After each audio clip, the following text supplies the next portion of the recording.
तो दोस्तों 2024 के फाइनेंशियल ईयर की अभी शुरुआत हो चुकी है और बहुत सारे अलग अलग नए चेंजेस 2024 के फाइनेंशियल ईयर में टैक्सेशन के पॉइंट ऑफ व्यू से किए गए हैं। तो इस वीडियो में हम वही किस की पॉइंट्स पे बात करेंगे, की चेंजेस पे बात करेंगे जिनका आपको ध्यान रखना है जब भी आप यहाँ पर अगर अपने टैक्स के बारे में सोच रहे हैं।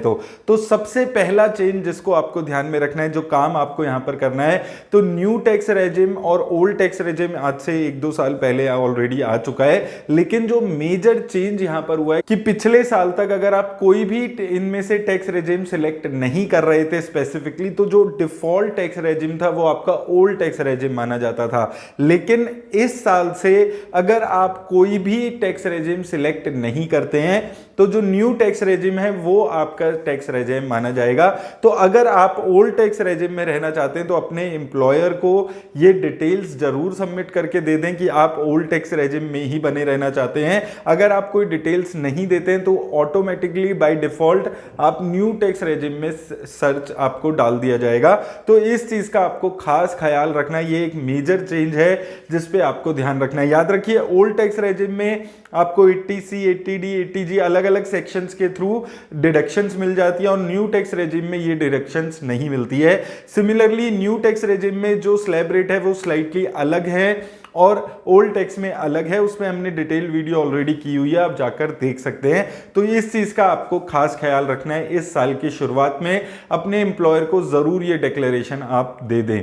दूसरा जो मेजर चेंज जो अभी रिसेंटली किया गया है वो किया गया है डेट म्यूचुअल फंड्स के पॉइंट ऑफ व्यू से, डेट म्यूचुअल फंड्स की टैक्सेशन पे। तो अभी तक अगर आप 3 साल से ज्यादा डेट म्यूचुअल फंड्स को रखते थे तो आपको उस पे कम टैक्स देना होता था, इंडेक्सेशन एक तो लग जाता था और आपको 20% का टैक्स यहां पर पे करना होता था आफ्टर इंडेक्सेशन। लेकिन अब फाइनेंशियल ईयर 2024 से 1 अप्रैल 2023 के बाद से आप जो भी इन्वेस्टमेंट डेट म्यूचुअल फंड्स में करेंगे उस पैसे पे, चाहे आप लॉन्ग टर्म के लिए रखें या शॉर्ट टर्म के लिए रखें, कोई फर्क नहीं पड़ेगा। आपके जो भी आपकी इनकम होगी उससे वो आपकी स्लैब रेट में ऐड हो जाएगी और आपको स्लैब के हिसाब से टैक्स देना होगा।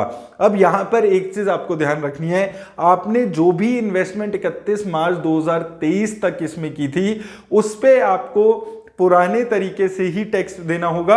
अगर आप कोई नई fresh investment debt mutual funds में 1 अप्रैल 2023 के बाद से कर रहे हैं तो उसके लिए ये चीज एप्लीकेबल होगी। तो उस चीज को भी आपको ध्यान में रखना है। अगर आप कोई अपनी पुराना पैसा निकाल रहे हैं, पुराना कोई जो आपने इन्वेस्टमेंट डेट म्यूचुअल फंड्स में किया हुआ था वो निकालने के बारे में सोच रहे हैं, तो अभी भी आपको वो जो टैक्स का बेनिफिट, इंडेक्सेशन का बेनिफिट और लोअर टैक्स का बेनिफिट मिल रहा था वो अभी भी आपको मिल रहा है। तो डेट म्यूचुअल फंड्स में इन्वेस्ट करने से पहले ये चीज का ध्यान रखें और रिडीम करते हुए भी ये चीज का खास ख्याल रखें अपना टैक्स कैलकुलेट करते हुए।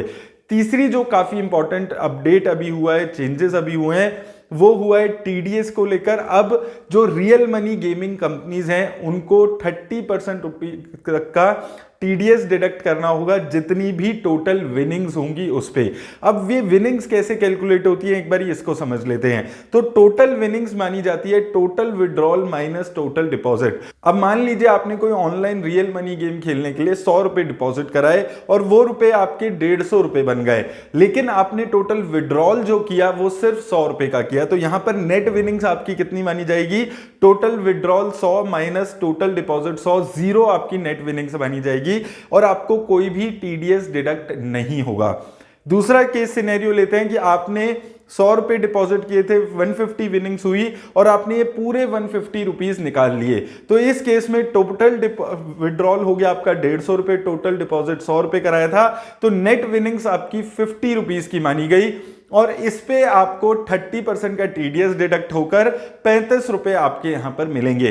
तो ये एक बहुत बड़ा चेंज है। अगर हम गेमिंग कंपनीज के एंगल से देखते हैं तो काफी बड़ा ये चेंज यहां पर टीडीएस से रिलेटेड किया गया है। अब इस नए चेंज को देखते हुए रमी कल्चर ने रिसेंटली चैंपियंस गेम कैश यहां पर इंट्रोड्यूस किया है। अब यहां पर जो भी पैसा आप विड्रॉ करेंगे, जो भी प्रॉफिट आप विड्रॉ करेंगे, उसके हिसाब से आपको 25% गेम कैश मिल जाएगा जिसको आप अपने गेम्स को खेलकर वहां पर और अर्निंग्स को कमा सकते हैं। तो ये एक अच्छा इनिशिएटिव रमी कल्चर ने यहां पर लिया है। चौथी चीज दोस्तों जो आपको यहां पर ध्यान रखनी है कि इस नए साल की शुरुआत हो चुकी है, अपना इंश्योरेंस जरूर आप चेक करा लें। क्या आपका इंश्योरेंस फुल्ली आप इंश्योर्ड है, आपका आपकी फैमिली मेंबर्स का सबका इंश्योरेंस अच्छे से हो रखा है, कोई आपका प्रीमियम तो पेंडिंग नहीं है, और जो अमाउंट है वो सफिशिएंट है या नहीं है, ये चीज भी बहुत ज्यादा जरूरी है इस वक्त आपको चेक कराने के लिए। और इसके साथ साथ दोस्तों पांचवा अगर हम मेजर चेंज की बात करते हैं तो वो चेंज आया है रिट्स और इनविट्स की टैक्सेशन पे।